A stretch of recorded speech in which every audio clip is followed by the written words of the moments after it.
uShoba nobekhangeleka epholile uxelele inkundla ngendlela awayesazana ngayo noTshegofatso Pule.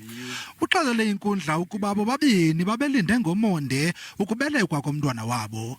Uphike wama ngomlenze omnye ke ukuba wayenxibelelana nomzika esemalephane nonguye owabulala uPule ngobo busuku besisiganeko. I think I got a little comfortable as we were walking out, and she went straight to the car, to the front passenger side. The guy opened the window and she interacted with him. The guy responded and she said a goodbye and she got into the car, into the front seat.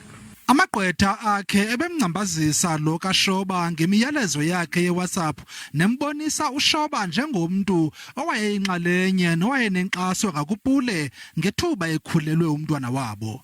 Umzimba kaPule wafunyanwa ujinga emthini yaye uShoba uyaphika ukuba nguye ungqondongqondo ekubulaweni kukaPule. Uxelele inkundla ukuba akazange aye emngcwabeni kaPule kuba waafumana izigrogriso. I was threatened or warned to not come to the funeral by several people. People in my circles. I got a text from, I think, the brother as well.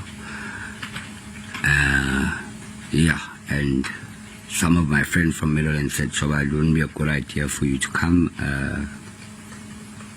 The community seems to be looking at you since you are the last person seen with uTshegofatso.